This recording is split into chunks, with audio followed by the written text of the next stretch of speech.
Welcome to this very first event in the Read Your Mind Teen Author Series, brought to you by Lewiston Public Library, Portland Public Library, and local bookseller Print here in Portland. Read Your Mind is a monthly virtual series focusing on teen mental health and wellness, featuring YA authors and community health experts. Our goal is to explore together these complex and common mental health concerns through the vehicle of teen books. This is our very first session in the Read Your Mind series, so bear with us. I'm Kelly Blue, I'm the teen librarian at Portland Public, and my co-host is Harper Chance, the teen librarian at Lewiston Public Library. We are going to be running the show behind the scenes while the author talk happens. Today's featured book is The Stepping Off Place by Cameron Rosenblum. Cameron will be interviewed by fellow YA author and Mainer, Jillian French. Before we hear from Cameron and Jillian, we will meet two local organizations that support youth mental health, the Center for Grieving Children and the Yellow Tulip Project. Each organization will tell you what they do, why they're here today, and how you can contact them after the event. I do want to give a content warning for this entire webinar that we will be talking about teen suicide, suicide of a loved one, grief, and trauma. This is why we've invited our community partners from the Center of Grieving Children and Yellow Tulip Project to be here with us. I want to encourage the audience to take care of themselves. You can leave this webinar at any time if you are feeling uncomfortable or overwhelmed. You're not going to hurt our feelings. Just be gentle with yourself. And if you need immediate help, if you're in crisis or just need somebody to talk to, or if you know somebody that needs somebody to talk to, Harper is throwing up a few phone numbers here. We have the teen text support line that is peer-led. We have the main mental health crisis hotline and the NAMI teen text support line that is based here in Maine. So these are numbers that you can use if you need them. We will be putting these up again at the end of the presentation, and we will also include them in a follow-up email once we're done today. For Portland Public School students, I've been asked to remind you that your social workers at each of your schools are there for you if you need to talk to them, and you can contact any one of your teachers to find out who they are and how you can get in touch with them. For those watching via Zoom, we're going to collect any questions you have throughout with the Q&A feature. Harper will be monitoring that for us. For those of you on Facebook, please feel free to add your questions in the comments at any time, and Harper will also be taking a look at that. We're going to save all questions for the end. There will be time for Q&A with the authors at the end of the event. And we are also recording this program for future viewing and use. So you will be able to rewatch it anytime you want. I'm going to turn things over now to our community partners, Sarah Ash from the Center of Grieving Children and Susan Fox from the Yellow Tulip Project. Okay, should I just jump in then? Hi, everybody. And I'm just wanting to, before I just give a little introduction about the Yellow Tulip Project, in this season of gratitude, as tomorrow's Thanksgiving, I'm just really, really grateful to participate in this program today, and thank the organizers and Cameron for your beautiful book and for shining a light on this topic that is so important anytime, but particularly during this pandemic where people are more isolated, more alone. It's just really, really important to talk about. So just briefly, so I'm the co-founder and the executive director of the Yellow Tulip Project, a nonprofit organization that my daughter and I started just under 5 years ago. I'd like to also invite Kelly Mcguire to jump in so she can show her face. My daughter, during her sophomore year of high school, lost her two best friends to suicide. Well, she was also struggling with her own depression and self-harm, and she was tired of the silence, tired of the stigma, tired of losing her friends to suicide, and needed to speak up. We didn't at that time have a clear plan or vision. She just needed to do something. And over the past 4.5 years, it's been truly humbling, inspiring every day by the young people who are tired of the silence, ready to move mountains, ready to make a difference, and are jumping in to bring change to the way we talk about mental illness. We want mental illness to be as comfortable and normal to talk about as any physical illness, to be able to say, oh, my knee is swollen, or I have a headache, or I'm having a hard time with my depression or anxiety. So that's kind of our goal. And it is amazing and inspiring how it's driven by young people. And it takes a community to make difference. So young people are working with older people, planting flowers, talking about stigma, and it's really, really incredible. I also want to just introduce Kelly Mcguire, who joined the Yellow Tulip Project as an ambassador maybe 2 years ago, and now is on our leadership team as the director of our storytelling program. So Kelly, just say a quick hi. Hi everyone, my name is Kelly Mcguire. I'll be talking a little bit later in this segment, but I'm happy to be here and talk to you guys and looking forward to it. So hi everyone, I'm Sarah Ash and I'm from the Center for Grieving Children. I'm the Bereavement Services Coordinator there. And like Susan, I find this work very humbling, and I'm really honored to be here today to speak to you all and to have been asked to come and represent the center.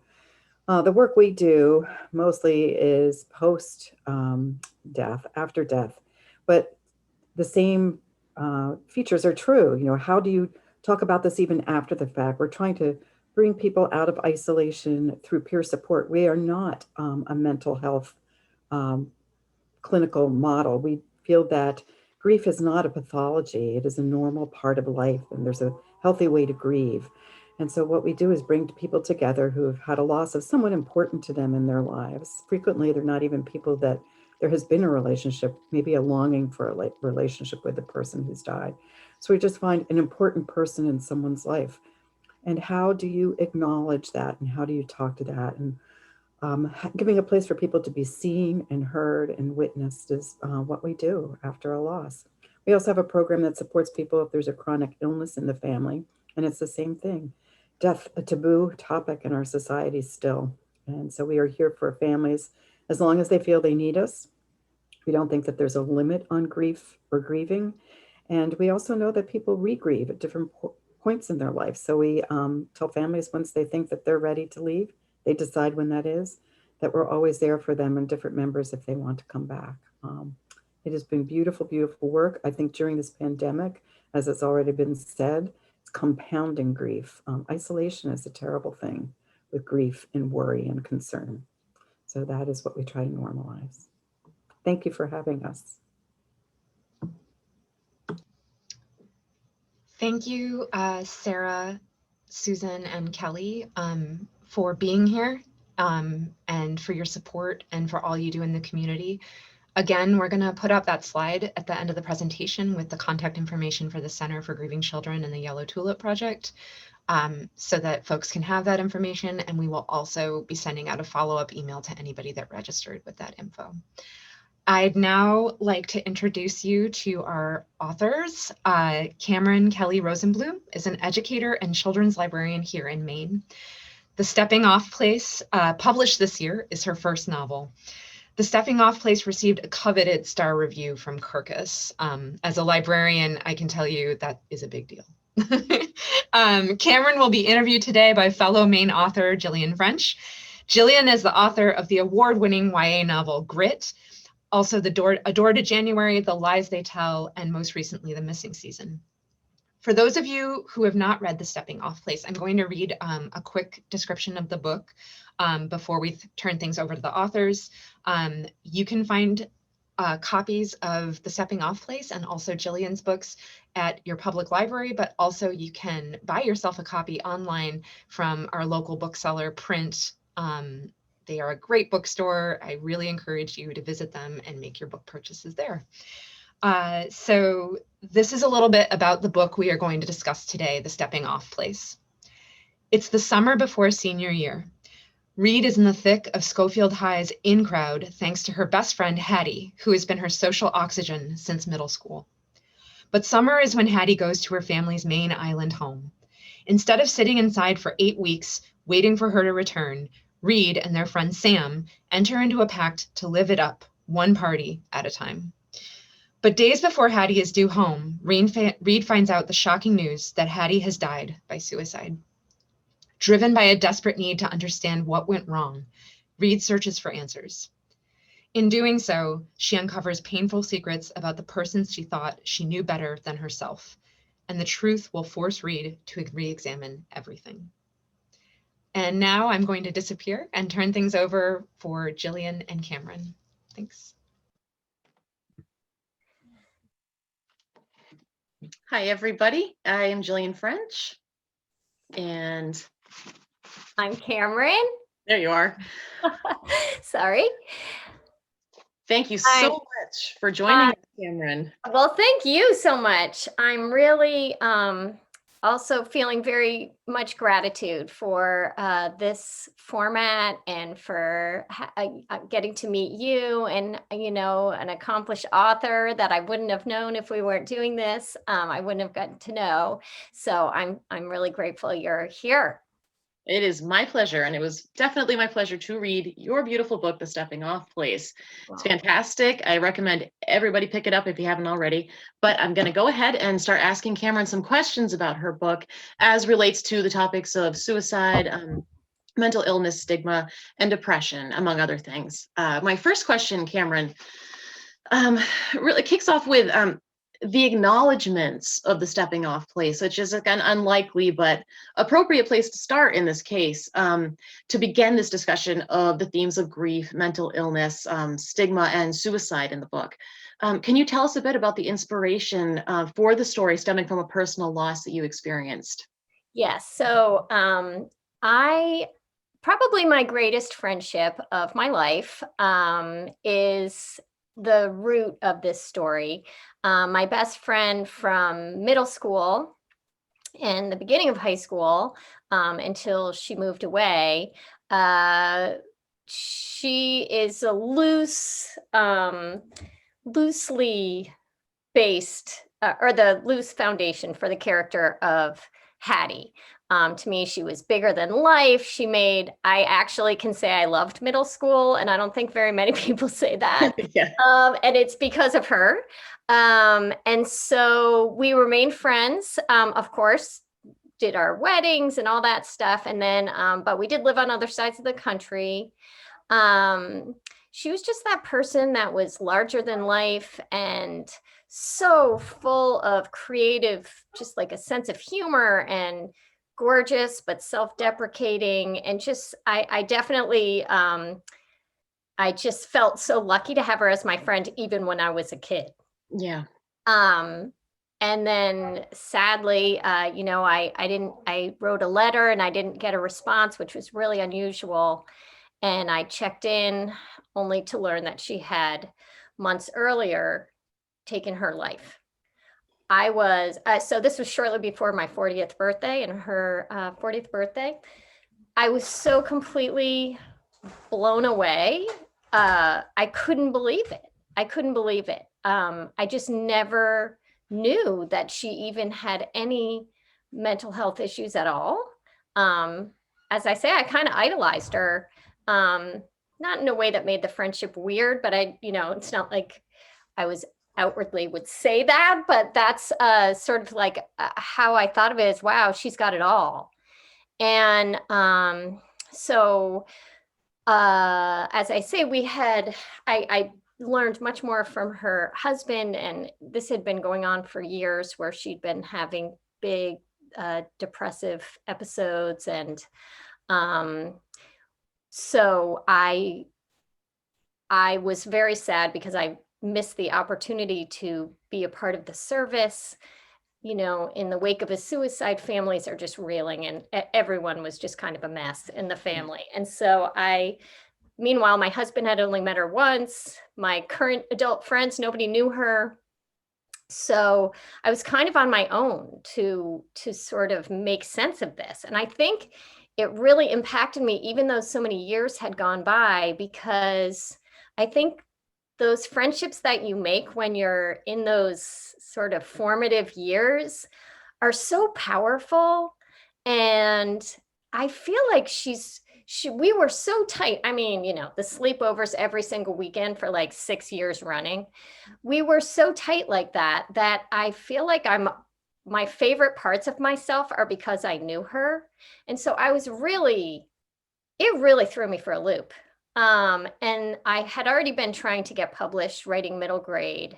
And I decided to abandon that. And because I kind of am a believer in art therapy. So I decided, okay, well, this is how I'll do it. I'll sort of build a monument to our friendship through a young adult book. And so I started writing the book. And at first I was just going to have her die in an accident. So I could avoid the whole suicide thing, because it's terrifying. It's an incredibly important and serious topic, and I was sort of afraid of it. I knew that I only wanted to do it if I could do a really good job. So I was about a quarter of a way into writing the book, the first draft of many, many drafts, but the first draft, and I realized that I was lying to myself, that I couldn't tell a story about this friendship without just cutting through that, what do you want to say, that sort of euphemized version of what was really at the heart of it and why it was so devastating. So it is based on my friend, and I went ahead and said, I've got to do this. This is the story. And people need to hear this story, because how could I have gone 20 years through our adulthood and had no idea that my friend was spending 3 weeks at a time holed up in a summer house? It just blew my mind. And so I decided to really go after it. I did a ton of research, and I really, really worked to try to honor the topic, especially the survivor story, because as much as we love the people who go, the people who are left behind are the ones who are really need the help and the support to get through it. And so that's why I am so honored that we have the Yellow Tulip Project and the Center for Grieving Children as part of this, because really that's why I wrote the book. I guess I'm a teacher at heart. I've been a teacher a long time. And so part of me just wants to get that message out there, like, this should not happen. This does not have to happen. And so I feel like good things can come when you take that step of I feel like this is my reward for going ahead and writing about it instead of holding back. I think it made the story what it is, and that's why it got published in the first place, to be honest.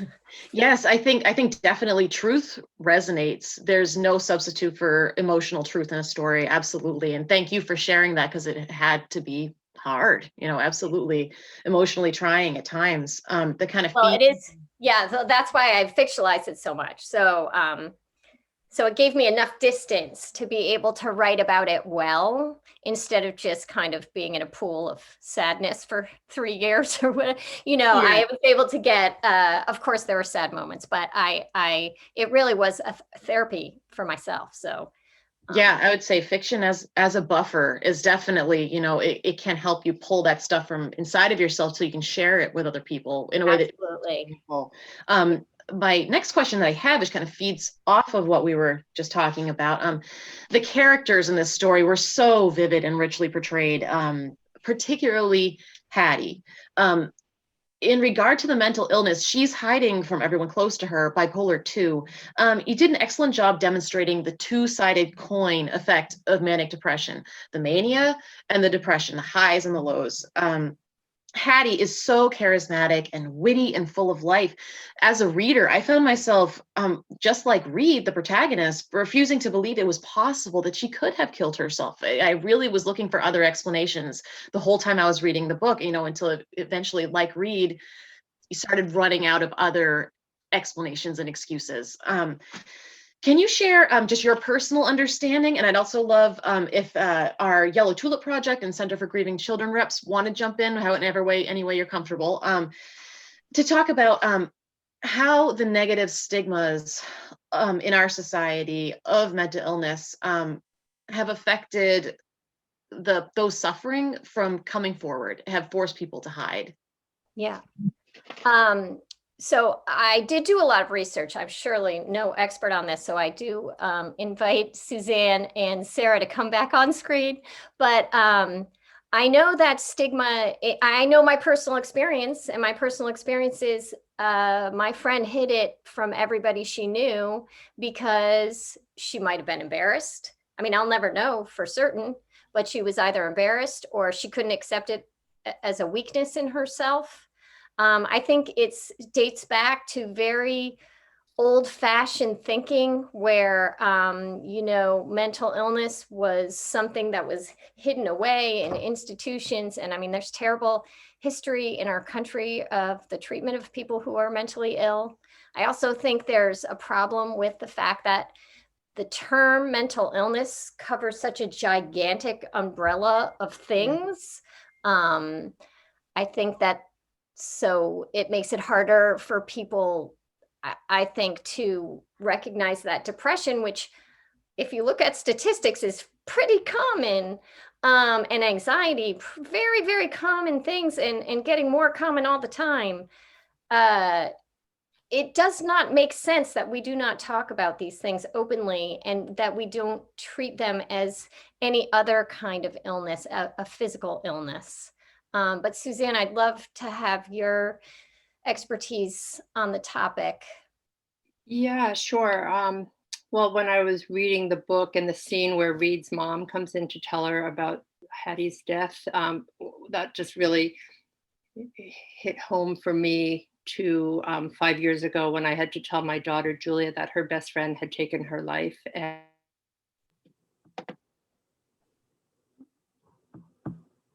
talented, smart, you know, all of those things.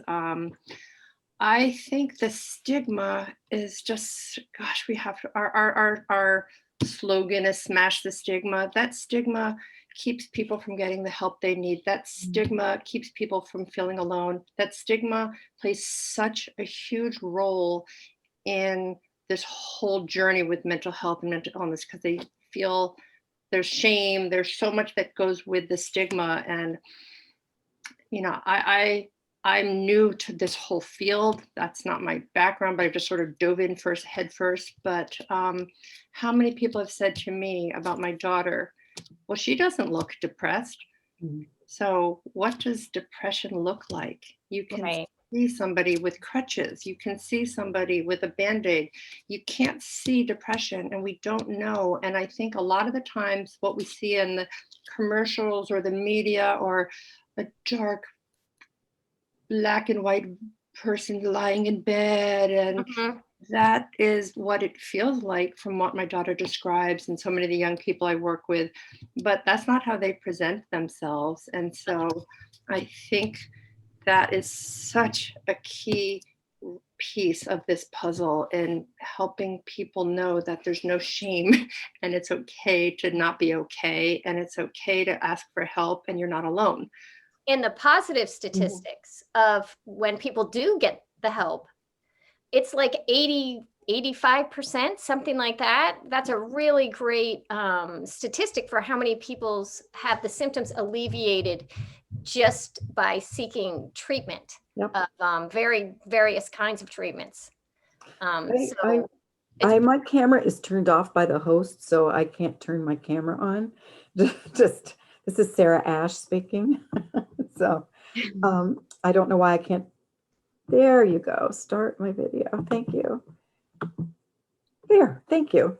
Yeah, that's one of the things that we see at the center so frequently is, you know, how effective what we do is just by listening. And another important thing I think for us all to remember too is, you know, after the death of a friend or a relative by suicide, again, Jillian, you said that emotional truth resonates, and kids, teens, they're looking to their friends to talk.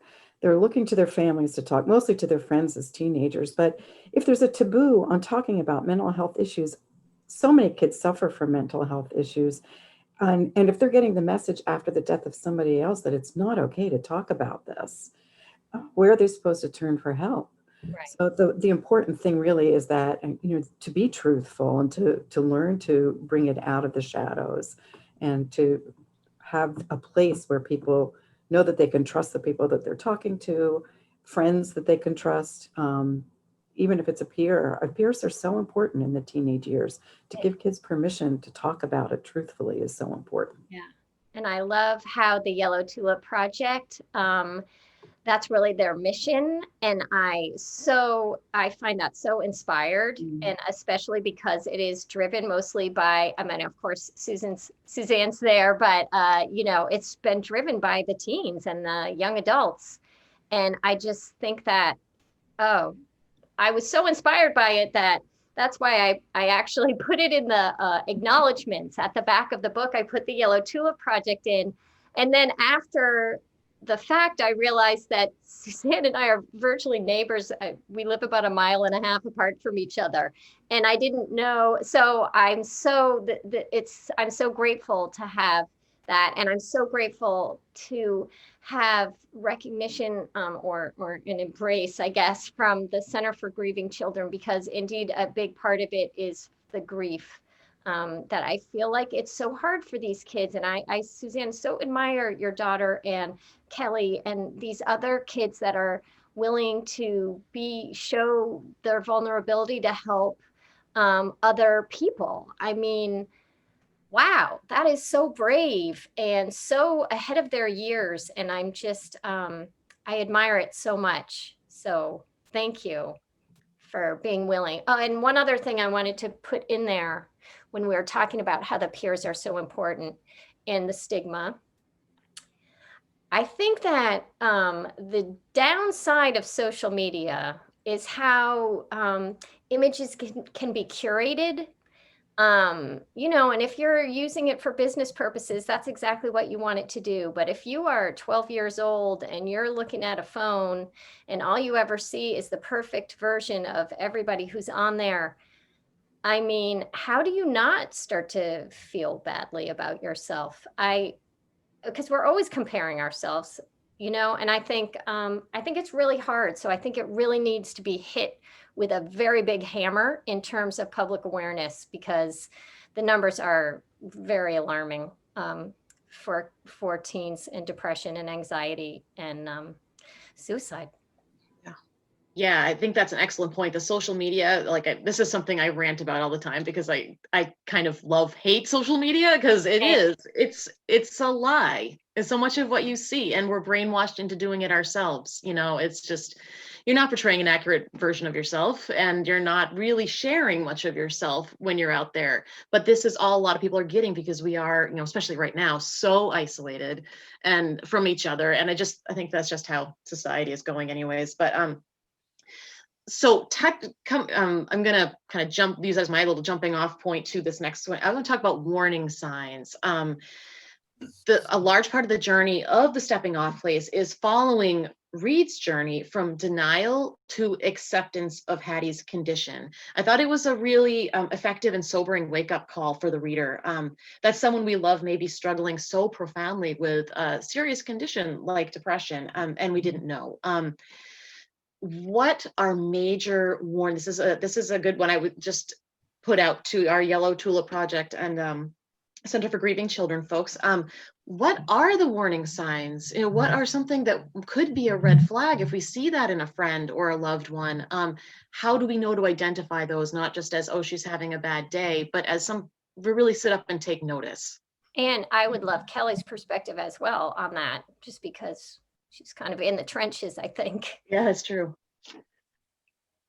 Yeah, I work with a lot of youth and people my age in college who definitely exhibit these signs, especially now. And I mean, one of the things I think somebody who might be suicidal is just referring to death in any format.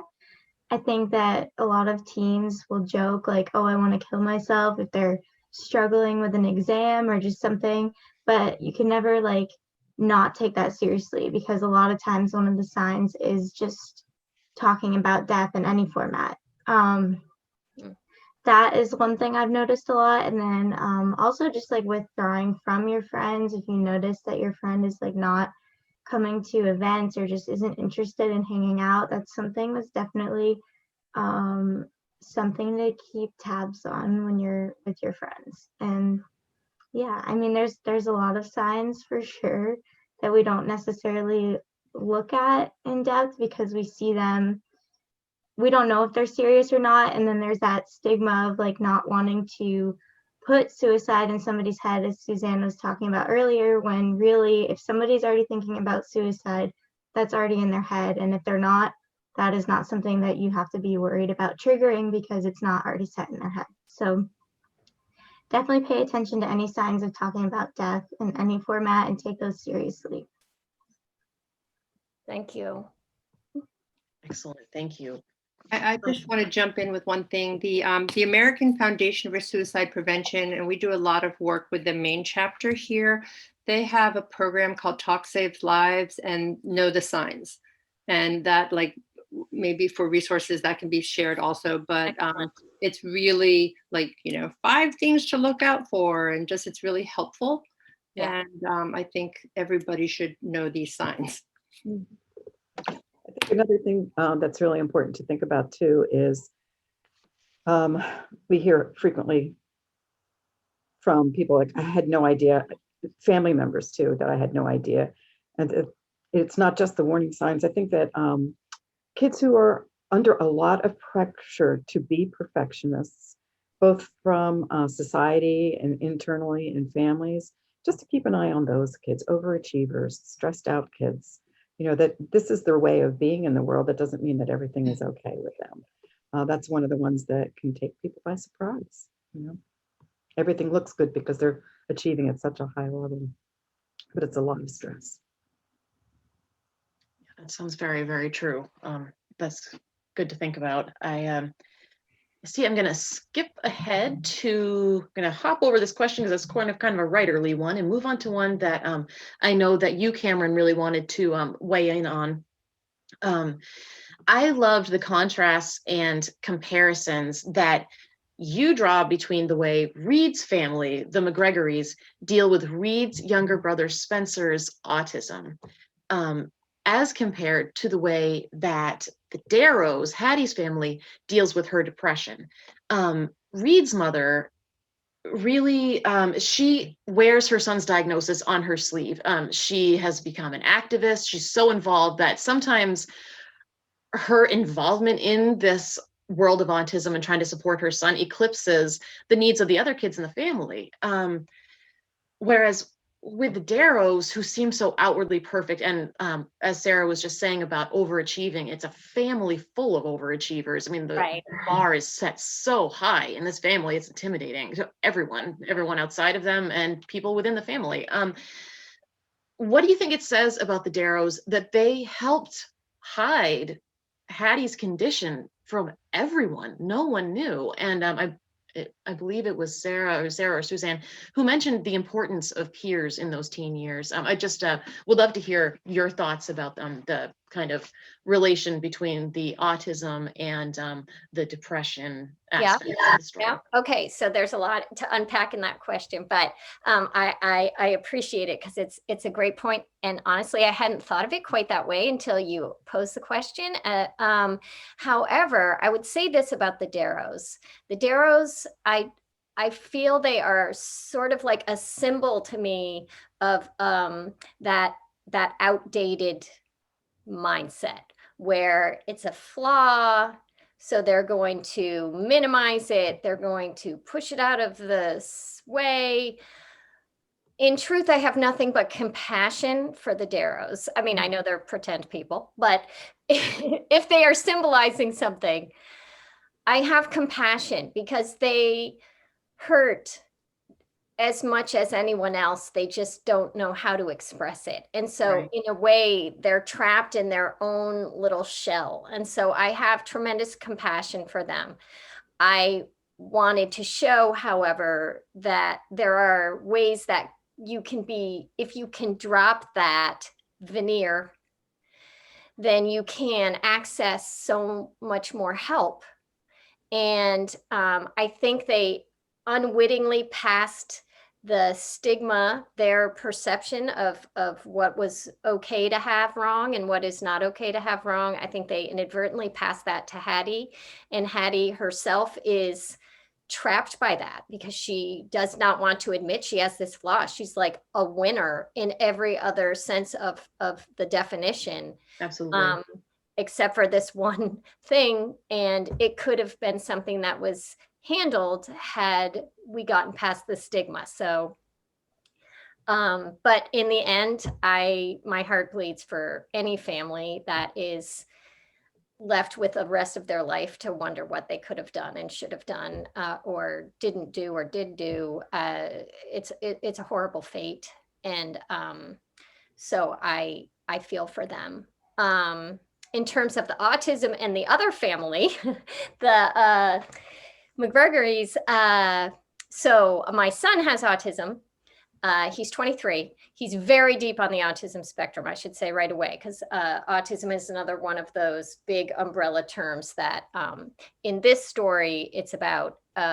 So Reed is very much shaped, the whole family is shaped by everyone needing to give special care to their very beloved Spencer. But it does, I think maybe I was projecting a little bit, but, you do kind of have to be a warhorse mom to deal with, the services and the insurance and the blah, blah, blah, blah, blah, blah. And so, I think that I wanted to have that be part of Reed's persona, that she was okay because it was the right thing to do in her family. And she loves her brother, even though sometimes he's annoying like any sibling, that she take the back seat because that's the right thing to do, is when there's someone who needs special care, you're going to step aside. And I'm not sure everyone would do that, but that was Reed's reaction. And that's very much plays into her whole sidekick persona to Hattie. And then I loved making Hattie be the one to show Reed that Spencer was something to be so proud of. That was, I didn't plan on that. It kind of came out in the writing all by itself. So I love that. So, yeah, there's plenty of issues to go around, I guess, in the story, but I wanted everyone to have a really full backstory. So Lovely. Yeah. It read so authentically, which makes sense if your son has autism. Now, I didn't want to invade your privacy about it, but thank you for no, that's okay. Yeah. Okay, so my kind of wrap up question that I wanted to ask you, in this particularly difficult time during the pandemic, the pressures of isolation, which really is weighing on absolutely, truly everyone right now, and suicide on the rise, what do you hope teen readers take away from the journey of the Stepping Off Place? What lessons are you most hoping to impart from Reed and Hattie's story? Well, I think we've touched a little bit on them already. I wanted to honor anyone who is a survivor. I want to honor your story because, after a few months, we tend to not talk about it anymore, but that's a lifelong journey for the survivor. And I really wanted to honor that experience. And then I also wanted to, of course, get the message out there about the stigma and get rid of the stigma. It's only harmful. It's outdated in a critical sense right now. It's the opposite of what we need to do to help our kids, especially today. And I want to say directly to kids, take care of yourself. Take care of yourself. Find things that are self-care things. When I lost my friend, I started writing because that's what helps me. So if you can find that thing that helps you, if it's playing a guitar or playing the piano or singing or writing in a diary or painting or running or whatever it is, find that thing and just, sink into it, because it's hard times and you kind of have to find something right now to help you navigate it. and ask other people, ask grownups, ask teachers, what do you do to not feel like crap right now? Like if you wake up and it's gray and cold and dark and you can't see any of your friends, you know, like what do you do to make yourself feel better? And I think we need to have conversations like that as a culture right now, not just for teens. I think everybody does. So those are the things I'm hoping get carried through this novel. That's lovely. Thank you so much for sharing so much of yourself in the story, because it's never easy. I know, and I really found it a fantastic journey. I loved it. I think we're ready to open up to Q&A with the audience. Actually, first I'm going to pop in, and so please start submitting questions to the Q&A if anyone wants to. But before we get to that, I'm going to invite Kelly Mcguire from the Yellow Tulip Project back to give a little bit of a youth perspective. And then we'll go into the question and answer section. So okay. Kelly, you go on ahead. Awesome. So hi, everyone. My name is Kelly Mcguire. I am the director of the Speakers Bureau and an ambassador at the Yellow Tulip Project, and I've been a part of that since 2016. A little bit about why I'm here and why I advocate. I advocate for mental health because of my own personal experience starting in middle school when I suffered from depression, anxiety, and suicidal idealization.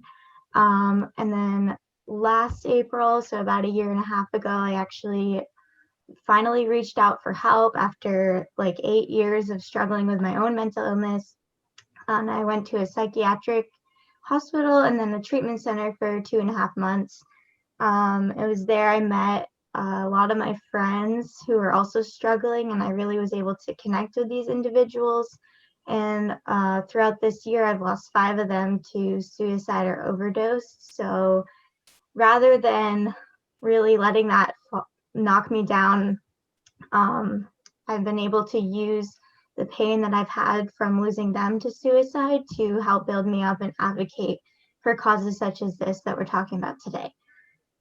And I won't go too much into depth, but I did want to give some advice to any young person that's watching this, and that it is scary to reach out for help, but it is much scarier to suffer through whatever it is that you're going through alone. And so like my biggest advice is to find that courage to just step up and ask for the help. It took me 8 years to do that. I started struggling with my mental health when I was 11 years old, but finding the courage to reach out and get that help that I needed was really the biggest step in my life to overcoming all that I've gone through. So that is my advice to all of you, and I validate all of your struggles that you're going through right now. I cannot relate to what middle schoolers and high schoolers are going through today, but I definitely validate your experiences. And I'm also honored to be here today to represent all young people. Yeah, I'm glad to be here, and I thank you guys so much. Thank you so much for being here with us, Kelly, and for sharing your story. As someone who went through similar things when I was a young person in high school and middle school, I think this is a really important topic for everybody. So now I'm going to open it up to the Q&A. If anyone has any more questions they want to submit, go for it. But we've got a couple that I'm going to start out.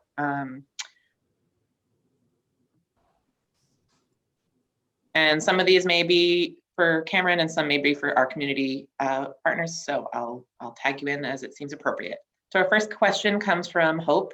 Hope says, coming from someone who has experienced thoughts very similar to Hattie's and never really thought of the perspective of someone like Reed and the family members, I just want to say thank you for capturing that unique perspective very well. This book was given to me 3 days ago and I could not put it down. It sent me on a roller coaster of emotions through tears to anger. It was incredible, and I can't even begin to explain how much this perspective has made me rethink my own actions. And then she asks, Cameron, will you be writing anything else soon? We were talking about this a little bit before we went live, so tell us about your work in progress if you can. First, okay, Like, okay, let me just cry off camera for 5 minutes for how beautiful that was. Thank you so much for saying that. And I'm so glad you are rethinking. And if this story had anything to do with that, you just gave it every bit of validation for why it should exist. So thank you. Yes, I do have another book coming. It's coming out. It's called Sweeping Glass, and it's coming out in January of 2022.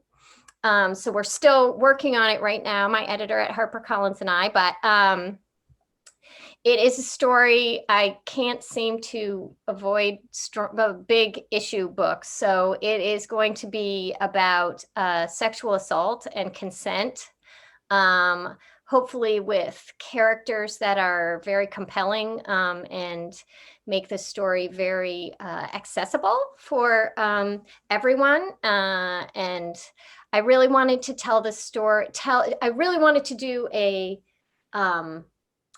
story about sexual assault with a post Me Too aware audience. So knowing that, we've slightly evolved, I guess, as a culture in some directions around, assault and consent. There's still much work to be done. I also wanted to bring in, I've been doing a lot of research so that I can bring in some authentic boy voices on the topic. So that's what's coming out. And it's called Sweeping Glass because it centers around a rowing team, a crew team, and at an elite boarding school in New Hampshire that I made up, and a lake that I made up. That when they're out, sweeping is the kind of rowing where I can't even do it, but you only are actually moving one oar because you're in a boat with 8 other people. So that's the sweeping, and when the glass is very smooth, but it also has some other non-literal meanings, I guess. So. Thank you for asking. That sounds like a wonderful book. I'm really excited we're going to get that, Cameron. Thank you. Thank you. The next question I have is for Kelly from Yellow Tulip Project. Kelly, how have you coped personally through these kinds of losses while continuing to battle your own battle? So some of the things that I've done to cope is, like Cameron, I also found out of my friend's suicide weeks or even months after the suicide. And so we weren't able to grieve through like a funeral. And so one of the things I did with a friend of mine is we created a flower mandala at the beach. And that was a way for us to remember them in a very healing and positive way. I've also, with those losses, I've journaled a lot of the stories that I like vividly remember, so that looking back, I'll be able to have those, and that's a way of me connecting to them.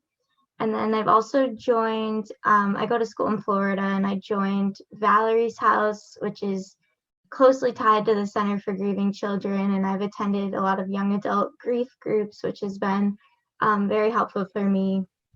And then I've also worked a lot with Yellow Tulip Project and then another organization called Active Minds, and really helping smash the stigma and share my story to help those who are also struggling has helped me heal as well, just as much as helping others who I'm speaking out to. So those are some of the things I've done to heal. It's definitely there's a lot of waves up and down, but those are definitely things that I try to do to help the grief that I have every day.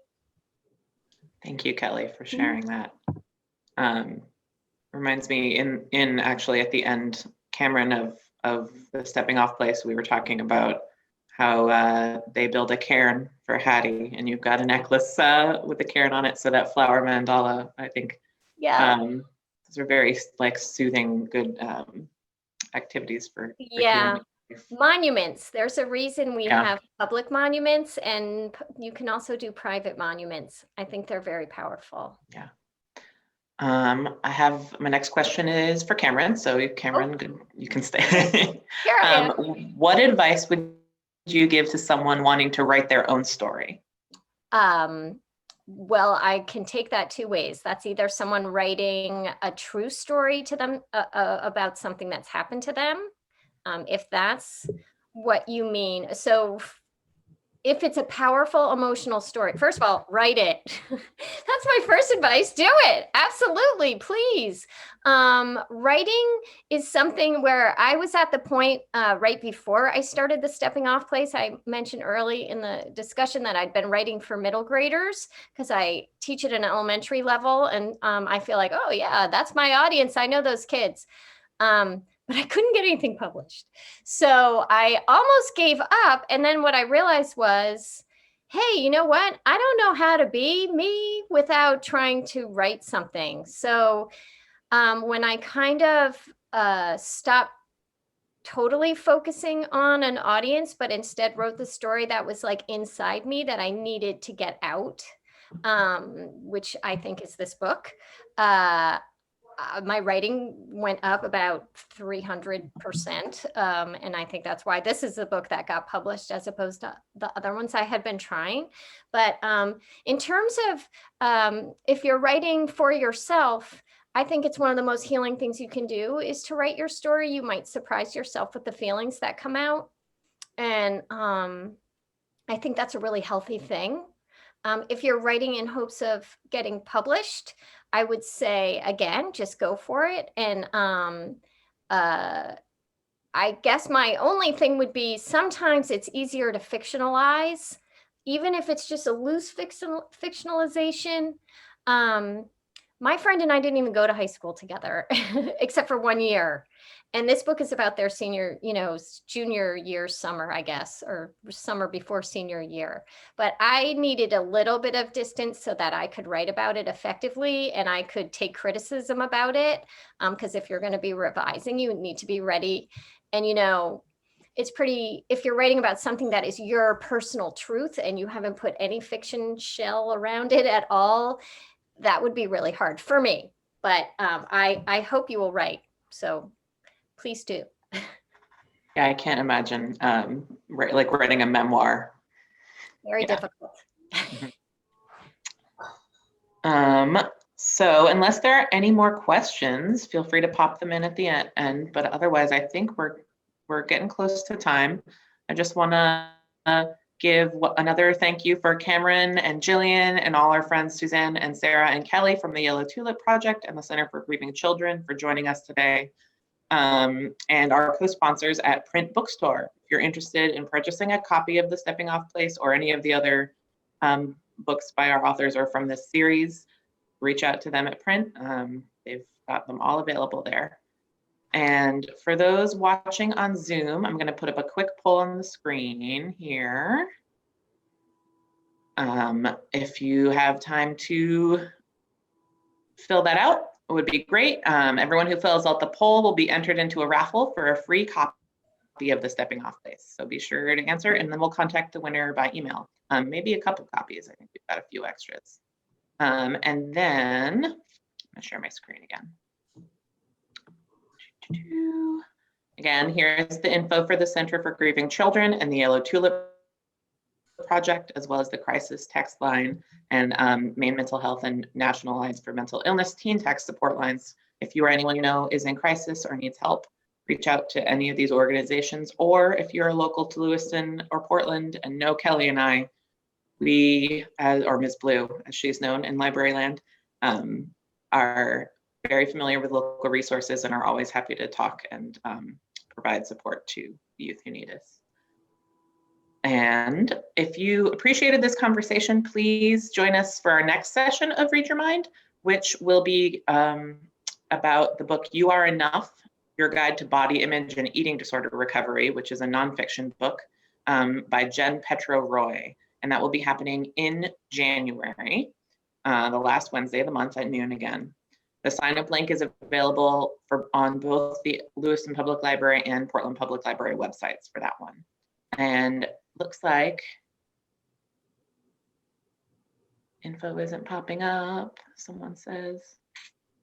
My screen share not I think you working? have to end the poll, Harper. Oh, I've got to end the poll before you can see my screen share. Sorry, folks. End. Thank you. Okay. Thank you, whoever was that in the chat. But anyway, there will be a follow-up email to this. So if you didn't get any of that contact information, we'll send everyone the information for all of those organizations. And we have a comment that says, thank you, Cameron and everyone. Thank you, everyone, so much. If you need anything, reach out to us. The recording of this program will be available on the Portland Public Library and LPL Lewiston Public Library Facebook and YouTube channels to watch at a later date. So if you want to watch this or share it with anyone later, they will be available there. And thank you to Cameron and everyone for letting us keep those recordings up. Kelly, any last words? I wish everybody a safe, happy holiday tomorrow. And thank you all for being here. Thank you to our authors, and thank you to our amazing community partners, and to Kelly. Always want to center the youth because they're doing so much amazing work. I am so grateful to have had Kelly here to participate in this conversation. So extra shout out to Kelly, a fellow Kelly. Yes, the Kelly team. Thank you all for a wonderful day, and we hope you have a great weekend. Thank you so much to you guys. Thank you, Organized. Cameron. Cameron. Thank you. Thank you, everyone. Bye. Bye. Bye.